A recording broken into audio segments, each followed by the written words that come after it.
Everyone loves oats, but they have so much more to offer than just being a breakfast go-to. Here today is grain expert and mill owner Amber Lambke, and she's going to share her extensive knowledge of this very versatile grain. Then I'm going to use oats in two tasty recipes, a Swiss chard ricotta galette and in cowboy cookies, which can be turned into s'mores. Plus, modernist chef and baker Francisco Migoya makes pressure caramelized oat sandwich bread. All today on Martha Bakes. Oats are something we're all familiar with, but there's a lot more to oats than just breakfast. And Amber Lambke, grain expert and mill owner, is joining us to open our eyes to the wonders of oats. Thanks very much for coming all the way from Skowhegan, Maine. Thanks for having me. Which is pretty far away. It sure is. So you're an oat grower.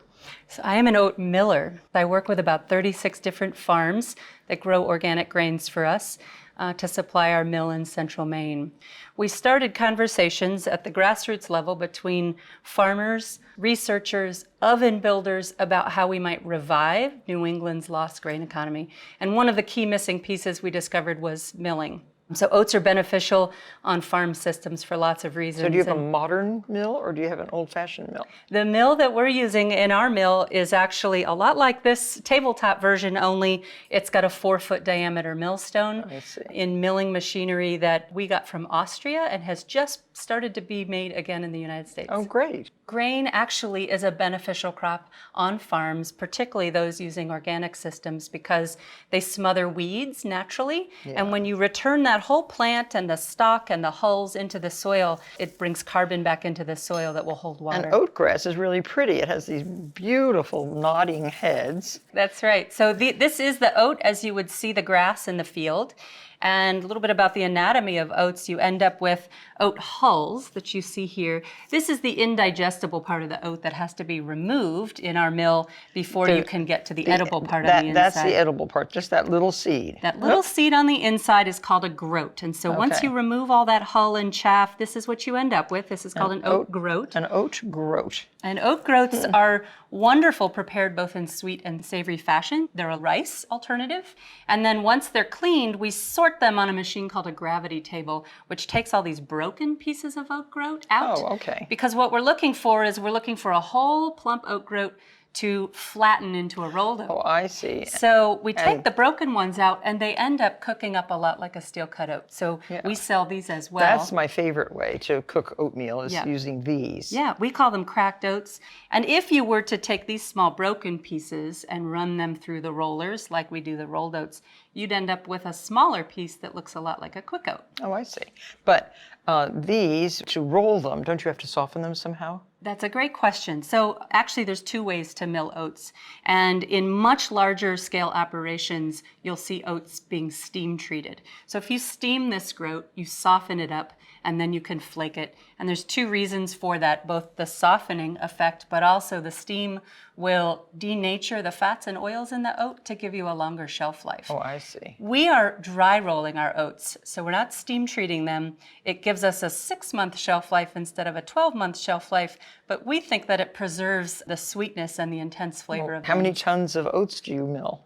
This year we will mill about 400 tons of oats. Oh, that's a huge amount. Yes. And oats are harvested in autumn? They are harvested in late summer. Oh, late summer, So their season is roughly April to end of July, early August. And so oat flour, you just grind up rolled oats? To make oat flour, you could start with oats at any stage here. You could start with groats or rolled oats. I brought a couple of mills with me today. One is just a hand-cranked mill that our kids have used over the years to make flour at home. And you can see it just breaks down the rolled oats into a flour. Very slowly, I must tell you. Oats are naturally gluten-free. And I brought a couple of other things to show you kind of ways that we're using oats at home. Just by grinding up, and I use my old-fashioned grinder there, the old meat grinders. I just ground figs in that grinder, and the dried fruit ends up acting like a binder, so you can mash all this together with oats and a sweetener until it forms basically like a dough. And then we press it into a sheet tray and cut it into squares to make energy bars. And that's it. And that's it. Another fun way to prepare oats for busy lives on the go are the baked oatmeal in a jar. Oh yeah, This looks very familiar. Is this one of our recipes? It is one of your recipes. I've sprinkled on top some currants and pumpkin seeds, and it's a great meal that you can prepare ahead for a meal on the go. Yummy. So you can add hot cream, Yogurt. buttermilk, yogurt. That's right. Great healthy breakfast. What type of machines at the mill do you use? Obviously not hand mills like this. Sure. Up until our mill existed, there were no dehullers in Maine to be able to take these hulls off of oats. So we have hulling machines. The ones we're using currently come from Germany. We also have machinery like gravity tables and screen cleaners that help us to get broken pieces out or any shrunken kernels out so that we get the highest quality oats possible. And then, of course, we have our mill machines and our stone mill for making the flours that we sell to bakers. Well, when I drive up to my house in Maine, can I stop by? I hope you'll stop and buy a visit. And see the mill. It'd be so much fun to see. Well, no wonder you're a leading authority on grains and milling, and thank you very much for sharing your knowledge with us today, Amber. Thank you. Thanks for coming all that distance. The unexpected combination of oats and cream cheese adds flavor and texture to the crust of a Mediterranean-inspired free-form tart known as a galette. The filling is a delicious blend of Swiss chard and ricotta. This can be served as a first course or a luncheon course. 1 cup of all-purpose flour and ½ a cup of rolled oats. You can process these together just briefly. And now add the other ingredients. A teaspoon of coarse salt, 3 ounces of cold cream cheese. This yields a very nice flavor in the crust. 1 stick of unsalted butter, and this should be icy cold also. This is if you were making a pâte brisée. And 1 large egg yolk. Doesn't want to leave its bowl. And now process this, and don't overwork it. The ingredients should be cold, essential to a flaky crust. I think that's enough. And that should roll out nicely. Now just turn this out onto a piece of plastic wrap. A nice flat disc will do. And chill the dough. At least an hour overnight is even better. The Swiss chard filling is a very nice combination of several simple ingredients. 1 large onion, just sliced, in 1 tablespoon of olive oil. And let that start to cook. The Swiss chard, we take the leaf away. Taking the tough stem out enables you to have fluffy leaves, and the stems just chop into small pieces. This is a bowl full of all the stems. There. And this can just go right in with the onions. You can add a little tiny bit of salt. Now we have onions that have already been sauteed. This is what it looks like after about 8 to 10 minutes. With the flame on low, add 3 tablespoons of balsamic vinegar, some salt, and some freshly ground black pepper. You can also add 2 tablespoons of golden raisins. And just cook this until the vinegar almost evaporates. And then you can put this right into a bowl. Now in the same pan, 1 tablespoon of olive oil. And what you're going to do is just basically sweat the leaves. Add first 3 anchovy fillets to the oil and 2 tablespoons of thyme. Those can be mushed up a little bit. Anchovies add an extraordinary flavor. And now put your leaves right into that mixture and just let the Swiss chard wilt. And you can add a little bit more salt to this and a little bit more pepper. Turn the heat off and just let it sit until you're ready to assemble your tart. You're also going to need 6 ounces of ricotta cheese, Parmesan, 1/4 cup, some heavy cream, about 2 tablespoons, and grate some fresh nutmeg right over the top. Not too much, but enough to flavor, like a ½ a teaspoon. And now you're ready to roll out your crust, form your galette, and bake.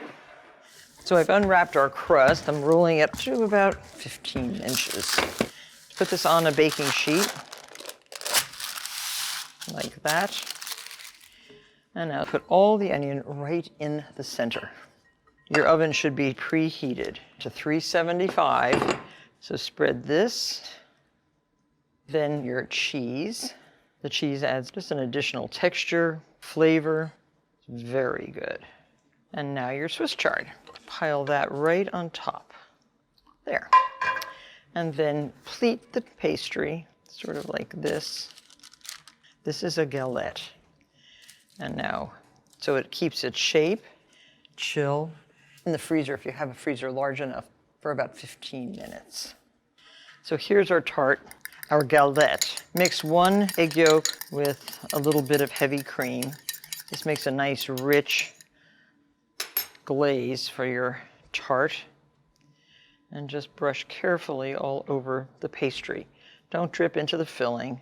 Skipping the egg wash will leave the crust a little bit pale and a little bit dull. This makes it look very beautiful. 40 to 45 minutes, set your timer. So here's our galette. It's cooled just a little bit on a rack after being baked. You can move this to a serving board or pedestal or whatever. And if you're serving this for lunch, you can just cut it into wedges, maybe 6 pieces per galette. And serve this with a very delicate tossed salad. This is radicchio and like a bib lettuce, butter crunch bib. It's very important to toss. A mustardy vinaigrette. Use a large enough bowl so you can really toss from bottom to top. And you can pile it up on side. What a healthy, beautiful, extraordinarily tasty luncheon dish this is. This recipe for crust could be used with an endless variety of fillings. And when served with a salad, you do have a complete meal. Enjoy. Some claim Cowboy Cookies got their name because the recipe was developed in Texas. Others say they can withstand long days in a saddlebag. Whatever their origin, they're chock full of a mouth-watering combination of oats, pecans, chocolate, and coconut.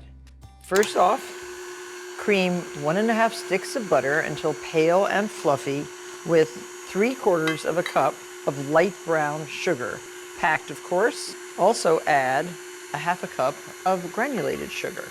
The addition of brown sugar gives these cookies a chewier texture and a deeper flavor. Let that cream, and in another bowl, whisk 1½ cups of all-purpose flour with 3/4 of a teaspoon of salt, a teaspoon of cinnamon, and 1½ cups of rolled oats. And don't forget the baking soda. That's because we've added the brown sugar, and the acidic nature of brown sugar requires the addition of a leavener like baking soda. And just whisk these things all together. Those are our dry ingredients. This is a very easy cookie batter, but it is chock full of flavor, chock full of texture, and chock full of goodness. So that's ready. Now this looks good. Add 2 eggs.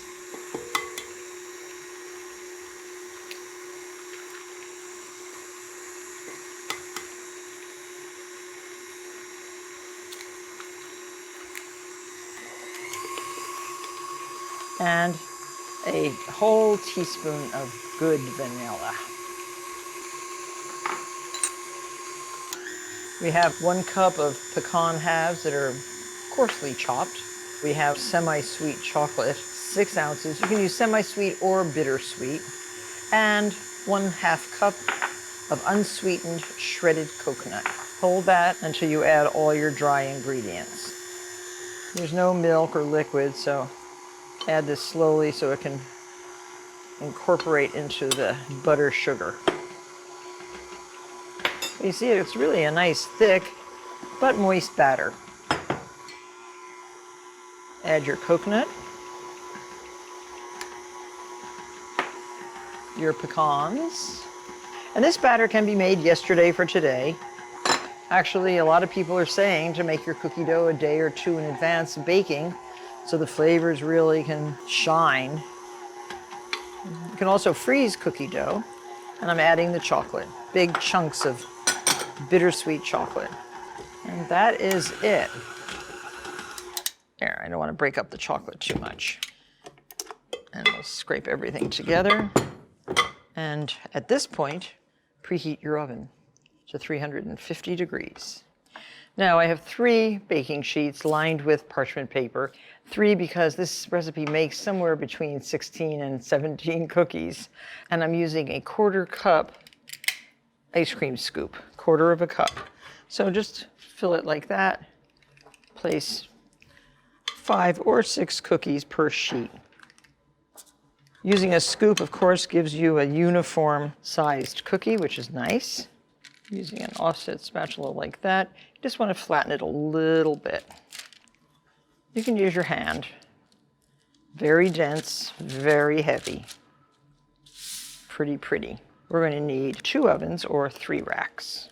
And if you only have 1 oven with 2 racks, put 1 tray into your refrigerator. 350, 16 to 18 minutes. Rotate the trays about halfway through. So here's the cowboy cookie, really chunky. Look at all that good stuff. Save that one for later because now we're going to make s'mores. So to make the s'mores, take 1 cookie, put your chocolate on it, I think 2 squares of milk chocolate, and roast your marshmallows very carefully. You can do it right over your gas flame. Outdoors, better. Be careful if you're doing this indoors. Now these are perfectly roasted. 1 on each piece of chocolate. Pull off with your cookie. The idea is that the hot marshmallow melts the milk chocolate and it makes a beautiful sandwich just like this. I think you'll agree these cookies have a winning combination of ingredients that any cowboy or cowgirl would enjoy, and you enjoy them too. I am so pleased to have Modernist chef and baker Francisco Migoya here to share his unique approach for incorporating oats into your next loaf of bread. Why would you add oats to your bread? It's a great way to add moisture to a dough, and it just has that aroma that when you smell it, you know it's oats. And what kind of oats are you using? These are steel cut. Okay. And the reason why we use steel cut is because they're faster to cook, because they're already like cracked in half. I would definitely not use instant oats for this method, but these are definitely work very well for. So steel cut oats. And steel cut oats. How did you come up with the idea to caramelize your oats and other grains in the pressure cooker? So this was a method that we first utilized in our first book, in which we utilized a technique that's called pressure caramelization, in which we combine vegetables with fat, butter usually, a little bit of sugar, and baking soda. Because what the baking soda does is it basically accelerates the caramelization. It makes it happen a lot faster. And so we started doing that with vegetables. It worked great, so we thought, when we're working on our bread book, could we do the same thing with grains? And it turns out that it works fantastically with grains. So. Well, show us what you mean by caramelizing in the pressure pot. Yeah, so it's 1.25 cups of steel cut oats. And then you're gonna just mix the other ingredients that you have there, which is the water. 1/2 cup of water. The butter. 4 tablespoons of butter melted. And then we're gonna add the sugar, and then finally you're gonna add that. 3 tablespoons of sugar. Yeah. And then you have to add the baking soda too, which is... Of course. Now, how much? It's just that. Oh, just 1/8 of a teaspoon. Yeah, a very little amount. A little bit goes a long way. You don't want to use too much either, because then you get that taste of baking soda. So, and then a little bit of salt. Just stir until it's evenly combined. And what we're going to do after this is we're going to split it as evenly as possible into 2 jars. And the next thing is to put it into the actual pressure cooker. This is going to create a really hot environment in here that is going to not only cook the grains, it's also going to caramelize the sugar. And the third benefit from this is that actually when these cool down and they come out, it's like preserving them. So they can sit for months. Oh, good. We close this. We're going to set it for 60 minutes. Just walk away and it'll do its own thing. Great. How far up the jar should the water come? As long as the water comes up about halfway up the jar, that should be enough. Okay, great. Now we're going to make the dough. Start with 1 3/4 cups of cold milk. Mixing is going to make the dough really hot. So if you start with cold milk, it'll delay that overheating process. Okay. And then we're going to add 1 package of dry yeast. So next we're going to add 3 3/4 cups of bread flour. Bread flour. We're going to add to this sugar. And this is an ingredient that is optional. If you can't find it, it's okay, but this is called vital wheat gluten. Bio wheat? Vital wheat. Oh, vital wheat. We add this as a strengthener of the dough. Do you want to mix with that? Yeah, so what I do is we just take this and we stir it, and then we're going to basically put this on top of the milk. You know, some will put the flour in first and then the wet ingredients on top. We let the machine do the work. The milk is hydrating the flour, and the proteins in the flour are basically creating those gluten bombs. So this takes about 6 to 8 minutes. Our dough is now ready. It's ready for the 2 remaining ingredients. Half a cup of the oats that we cooked earlier. So these are the oats that came out of the pressure cooker. Can add that. And salt, so 1.5. So we do 1.5 teaspoons. Salt is important for obviously flavor, but also it will kind of slow down the fermentation process. So, Okay. And at this point, all we want to do, we've already developed our dough. We're just going to do a slow mix. So just 2 or 3 minutes and you have 2 your or 3 dough minutes. ready Yes. to rise. Yes. And here's our, So we're going to put it in a bowl. here's our and oiled bowl. This is going to keep it from forming a skin on top. So there you have it. How long to rise? So it's a total of 60 minutes, but at 30 minutes, we're going to take it and we're going to give it a fold. And Okay. that fold is going to help to basically make it a little bit stronger, but also create like a nice smooth surface, develop flavor. We're on the hour mark. We're going to use a little bit of bench flour. We want to form a loosely shaped rectangle, right? Because it's going to go into a rectangular pan. And a good gauge. And this is lined with parchment? Yes. And sprayed? Sprayed. And we just roll it up. That's why this dough is just so Oh. incredibly easy, because we're going to roll it up towards us. I'm pushing down a little bit just to create a pretty tight seal. I know they're all going to be making this bread. This is a great sandwich bread. Yes. Right now it's just settled in. It's pretty straight. And we're going to cover it again so that it stays nice and warm in here, but also so we don't get a skin on top. Another, Between 45 minutes and an hour. another, okay. So our dough is ready now. You could, at this point, just bake it, but we're gonna egg wash it. There's many different ways of making egg wash. My favorite is 1 egg and 1 egg yolk. Just adding that extra fat from the egg yolk makes it a little bit shinier. And then we're gonna use this. This in French is called a lame. It's spelled L-A-M-E. It's a razor blade. And the idea is we cut bread so that we can give the steam to escape. Are you going to embellish? Yes, and so what we're gonna do at this point is we're just gonna add rolled oats. These are gonna add a little bit of crunch. And into the oven, I'll put it in. And this is ready to go. How long will it take to bake? If it's a still oven, like a regular home oven, it'll take about 40 to 45 minutes. But if your oven has a fan, it'll take 30 to 35 minutes. Oh, good. So you let it cool completely. Completely. What a beautiful loaf. And Salted. then on this, Salted butter. a little salted butter, drizzle some honey. Well, you are truly inspiring. Thank you so much for sharing so much knowledge with us. So many great hints and tips and techniques. And the recipe is terrific. Thank you very much. Thank you very much. And thank all of you for watching. I'll see you on the next episode of Martha Bakes. Bake this bread. These are some butters that I made. The first is a butter mixed with chili paste that is called gochujang, topped with toasted sesame seeds and chives. The next butter we mix with honey, topped with puffed grains and freeze-dried raspberries. This one is a coffee butter, topped with chocolate shavings. And then finally, miso paste butter. Add some bonito flakes, seaweed.